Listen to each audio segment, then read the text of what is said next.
Assalamu alaikum wa rahmatullahi wa barakatuh, and a very good evening to all of you.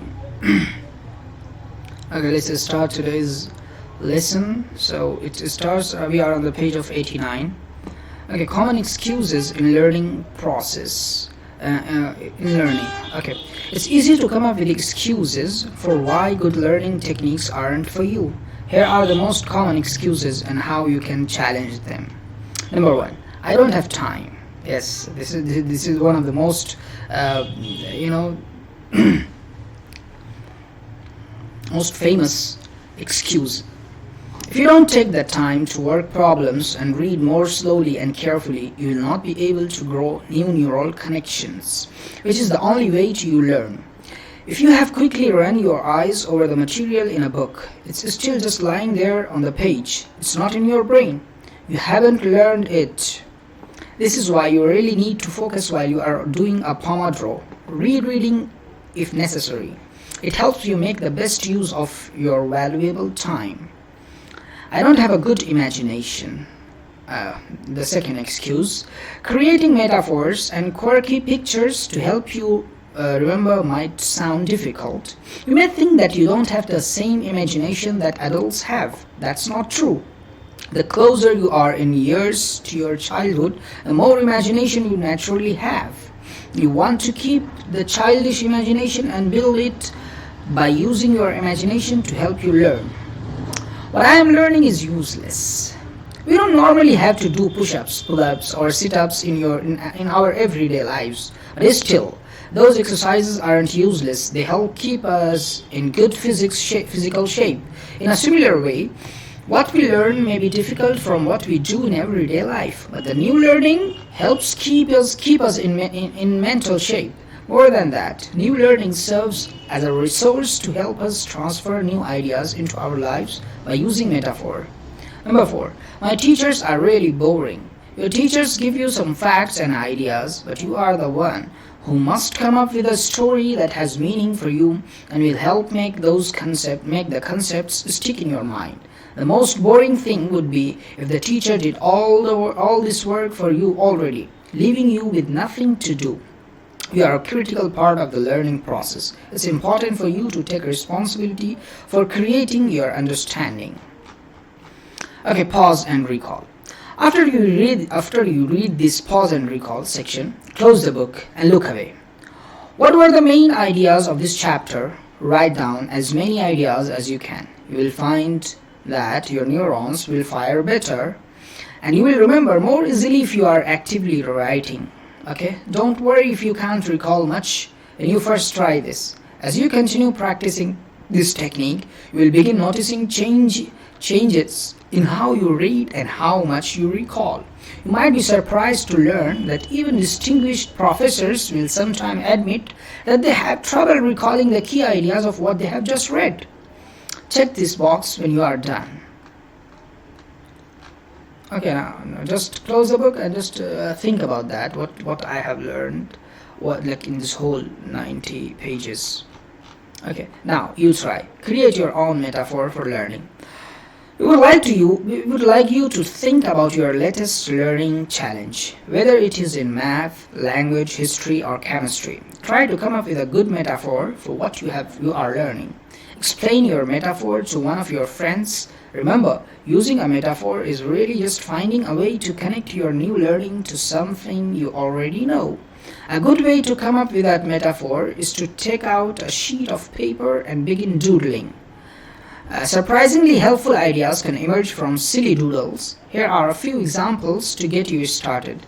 If you are learning about electrons, you might think of them as tiny fuzzy balls. Flowing electrons make an electrical current, just like flowing water molecules create a water current. You might think of history as having streams of different factors that all contributes to historical events like the French Revolution or the development of the automobile engine. In algebra, you can think of X as being a rabbit that pops out of the hole only when you solve the equation. Okay? Key terms related to neuroscience. Axon. An axon is like the arm of a neuron. It reaches out towards the next neuron in a set of brain links. Brain links. A set of brain links is a term used in this book to indicate neurons that have become part of a team by frequent sparks across synapses. Learning something new means creating new brain links. Dendrites. Dendrites are like the legs of a neuron. The dendritic spines on the dendrite receive signals from other neurons and can pass them along the dendrites towards the main body of the cell, the neuron alien's eye. Okay. Dendritic spine. Dendritic spine are the toes that stick out of dendrite, leg of the neuron. Dendritic spine form one side of a synaptic connection. Diffuse mood. We use the term diffuse mood to mean that certain parts of your brain become active when you are resting and not thinking about anything in particular.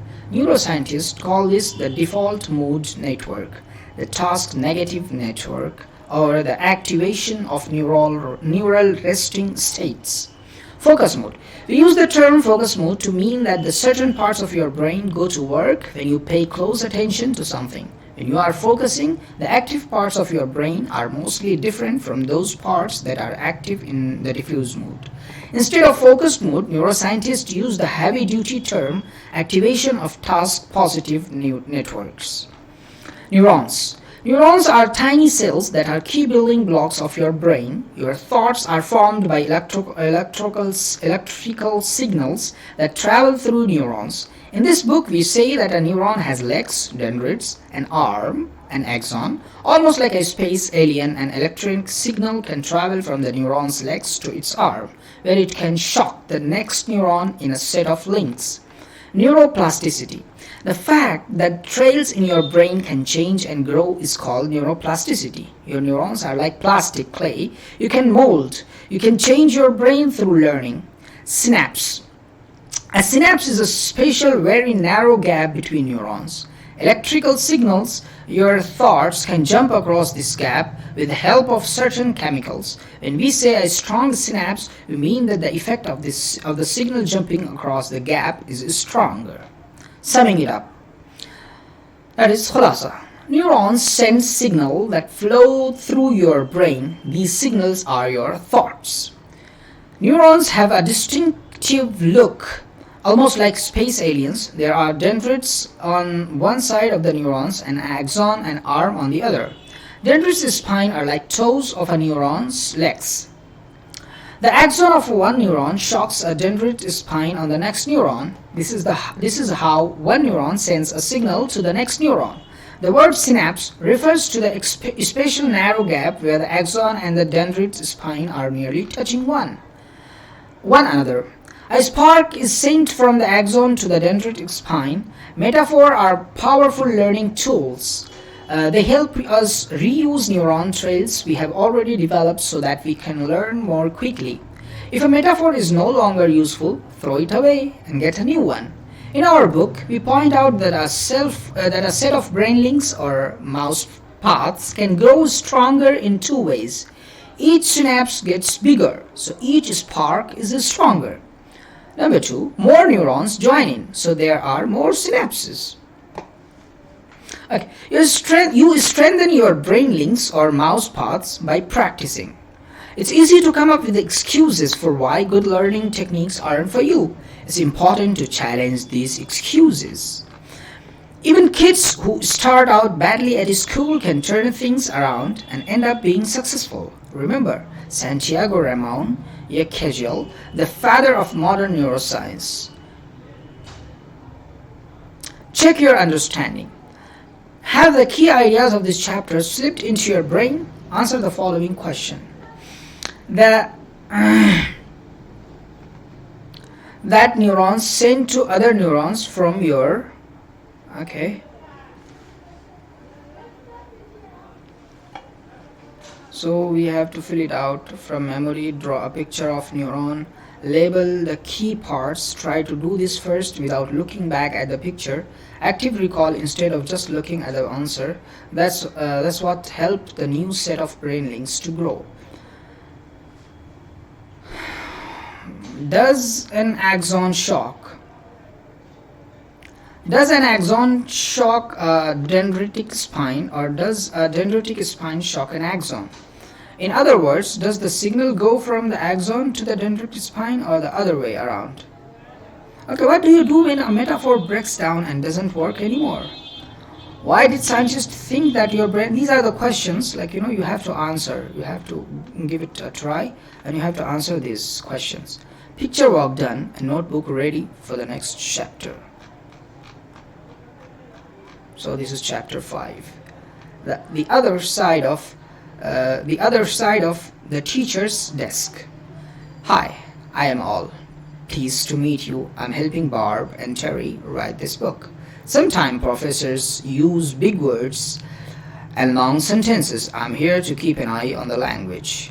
I'm 42 years old, but this summer I found myself sitting nervously in an exam hall with a group of 16 years old students. I was working on a chemistry test. I was the only adult in there. Why? Had I been held back 26 years? I'll explain. I teach at a school in England. It's a really nice, friendly school. You will like it. But I teach religion and philosophy, not chemistry. In fact, until a year ago, I knew nothing about chemistry at all. I went to a good school when I was younger, but I didn't like science. It was hard. You had to learn a lot of material. When I was young, I wasn't interested, and school let me drop it. I found languages were easy and fun for me, so I did lots of those. That meant I could give up the stuff I found difficult, like chemistry. Phew! I thought at the time, what a relief. I believed my school was doing me a big favor. I didn't have to struggle with something tough. But since then, I have often felt that there was something big missing from my education. So here I am. Harry today, gone tomorrow. Here today, gone tomorrow. Me before I understood atoms. Okay, part of my job now is to watch other teachers in their classes and to talk to them about how they teach and how they improve. Are they able to help the students understand algebra or World War I? Or how to hit a ball? How should they deal with the kid who won't listen and keeps poking his friend with a pencil? I've seen quite a few chemistry classes and I always felt a little embarrassed. I couldn't understand what was going on. They used language that I didn't understand. They knew how to mix substances I had never heard of. Students sometimes asked me questions in those chemistry classes. They thought that because I was teacher and since this was just basic chemistry, I should know the answers. I could never help them, and they were a little shocked. After all, if I didn't know anything about atoms, how could I help the chemistry teacher? I used to laugh it out, but it didn't feel good to have such a big hole in my knowledge of the universe. Then I met Barb. This was a couple of years ago in England. She had come to share her story with my school. I found it really inspiring and relevant to me. Like me, she had been a language person, but she realized that she could broaden her passions. She didn't allow herself to be limited to the things she liked and found easier. She told us that we could rewire our brains, which I didn't know because I had studied so little science. I then decided to learn high school chemistry, and I decided to do it the Barb and Terry way. I read Bob's book, A Mind for Numbers, and I took Barb and Terry's online course, Learning How to Learn. They taught me the same tips and tricks about learning that we are teaching you in this book. I announced to my whole school that I was going to do this. I was going to take the five-year high school chemistry exam with them that summer, and I wanted them to help me. Normally, I taught them. Now I wanted them to teach. The best time to plant a tree is 20 years ago. The second best time is now. Thought to be a Chinese proverb. Okay, students were a great help to me when I was trying to learn chemistry. See, he's okay. I think it's enough. Okay, let's read that. Those students at my school found it funny that I was doing this. Some asked what the point was. I didn't need to learn chemistry for my job. I explained that I just wanted to know more about the world, and I wanted to share with them the new lessons I had learned about learning from the Barb and Terry. I thought this would help them too, and I thought it would make me a better teacher because I would remember what it was like to be a student. My students were encouraging and amazing at helping me. They often asked me, "How is the chemistry going, all?" As I walked around the school. The reminders would prompt me to do a Pomodoro. They recommended websites and study guides. They quizzed me on the basics. When I turned up in their chemistry classes, they would invite me to join them and their lab partners in doing experiment. And they were patient as explaining the simple things to me when I got stuck. That they could have laughed at me, but they didn't. Students make great teachers. Yes, I followed Barb and Terry's advice as much as I could. I worked in 25-minute bursts. I deliberately mixed focus sessions with diffuse breaks. Breaks usually meant walking my dog, while Terry had told me how useful exercise was for him. It worked for me too. Sometimes I explained chemistry concept to Violet as we walked. Teaching others is a great way to learn, even if your student is a dog. Okay. So Violet sometimes had a little trouble understanding what I was explaining to her. Okay, I think that's enough for today. That's right. Okay, let it be today. So inshallah we'll do it later, tomorrow. Okay. Jazakallah khair. Assalamu alaikum rahmatullahi wa barakatuh. And I would like to thank you for joining me, and I would like to share it. I would like you to share it with your friends who know English and who can, who are interested in learning the methodology of learning anything. Okay, thank you. Jazakallah khair. Wassalamu alaikum wa rahmatullahi wa barakatuh.